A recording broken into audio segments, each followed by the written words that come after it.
A uniform rod of mass m and length L performs small oscillations about the horizontal axis passing through its upper end. Find the mean kinetic energy of rod averaged over one oscillation period if at the initial moment it was deflected from vertical by an angle theta naught and then imparted an angular velocity theta naught dot. ये dot का मतलब होता है angular velocity, क्योंकि हम already omega letter use करते हैं frequency के लिए, तो कन्फ्यूजन ना थीटा नॉट डॉट ले लेते हैं कई बार। आप इसकी जगह कई बार ये वाला ओमेगा भी इस्तेमाल कर सकते हैं, कुछ किताबें वेलोसिटी के लिए ये ओमेगा इस्तेमाल कर लेती हैं जब एसएम की बात आती है, क्योंकि ये कन्फ्यूजन पैदा कर सकता है। एनीवेज, क्वेश्चन क्या कह रहा है वो देखिए कि एक हॉरिजॉन्टल एक्स से आपने थ्रू एक रॉड निकाल दी और उसको आपने इधर स्ट्रेच करके एक वेलोसिटी भी दे दी। आपने छोड़ा नहीं है, आपने वेलोसिटी दे के छोड़ा है और वो वेलोसिटी की वैल्यू ये है। तब बताइए कि उसका मीन काइनेटिक एनर्जी क्या होगा। तो काइनेटिक एनर्जी मैक्सिमम कैसे लिखते हो आप? मैक्सिमम काइनेटिक एनर्जी लिखो पहले, क्या आएगा? हाफ एम वी स्क्वायर लिखते हो ना, एम की जगह आ जाएगा आई और वेलोसिटी के स्क्वायर की जगह आ जाएगा थीटा नॉट का स्क्वायर। अच्छा, अब वेलोसिटी की स्क्वायर की जगह ये आ गया लीनियर वेलोसिटी वी की जगह, तो लीनियर वेलोसिटी वी की जगह और भी क्या लिखते हो? ओमेगा ए लिखते हो, तो यहाँ भी लिखना पड़ेगा हाफ आई और इसकी जगह लिखोगे ओमेगा और ए की जगह लिखोगे आप ए मतलब मैक्सिमम एम्पलीट्यूड। तो मैं मैक्सिमम एम्पलीट्यूड कुछ भी मान लेता हूँ, उसे बीटा मान लेता हूँ, लेटर बीटा से दिखा दूंगा मैं। तो ये आपका आ गया। तो आपको ये निकालना है। आई आपके पास पहले से एम एल स्क्वायर बाय 3।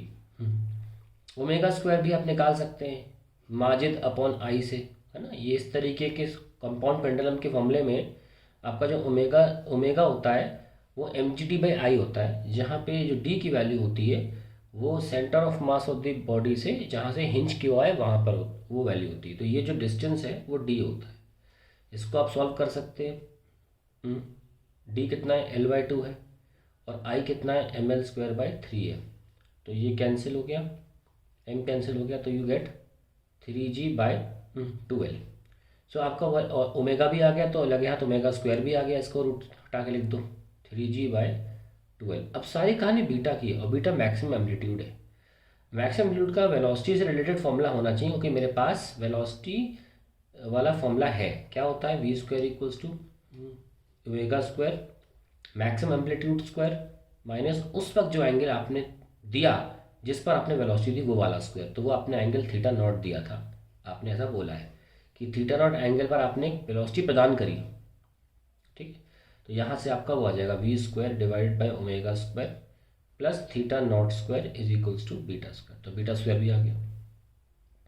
अब ये वी स्क्वायर जो है आपको इसकी जगह पे यूज़ क्या करना है? थीटा नॉट डॉट, ठीक है। तो आप एंगल फॉर्म में आ जाओगे। आप हमेशा एंगल फॉर्म को लीनियर से सोच सोच के करो तो कन्फ्यूजन नहीं होता और अलग से कुछ पढ़ना नहीं पड़ता है, ठीक है।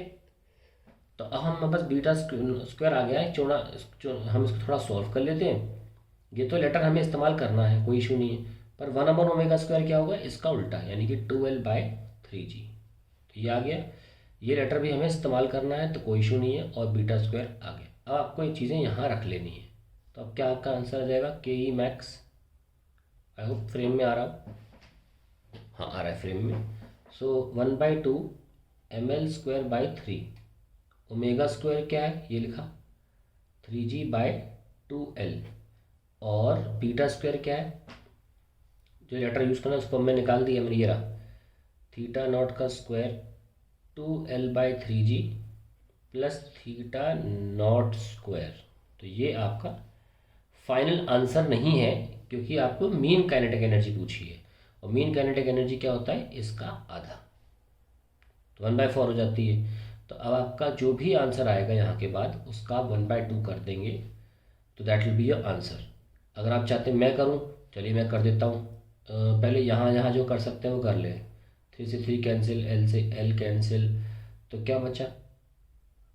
mlg/4, ठीक है। देखो mlg/4 इंटू 2 8, ये काफ़ी लंबा पड़ जाएगा, चलो कर लेते हैं। आप भी ब्रैकेट खोल सकते हैं, लेकिन चलो मैं कर देता हूँ mlg बाय 2 2 ज़ा 4, 2 ज़ा 8, 3 ज़ा 24, 24 तो यहाँ आ गया, बचा theta naught square, theta not का स्क्वायर। अच्छा 2 एक है यहाँ पे, तो 2 से 12 कर लो इसको, ये 12 हो जाएगा, और एक एल है तो यहाँ स्क्वायर हो जाएगा, नीचे जी है, जी भी कैंसिल करो, दैट्स इट। तो आपका एक टर्म आ गया भाई, ये पूरा टर्म आ गया मेरा, एक टर्म। दूसरा टर्म इससे मल्टीप्लाई करेंगे तो M L G divide by 4 2 ज़ा 8, तो ये तो भाई 8 आ रहा है, एम एल जी, हाँ जी कैंसिल नहीं हो रहा है इस बार, यहाँ जी था यहाँ जी नहीं है, इंटू थीटा नॉट स्क्वायर। तो ये आपका फाइनल आंसर है। क्या आंसर आया? M L square theta naught dot का स्क्वायर, ये डॉट है, डॉट है, ये डॉट का square divide by 12 plus M L G theta naught square divide by 8। So that is the final answer to the question.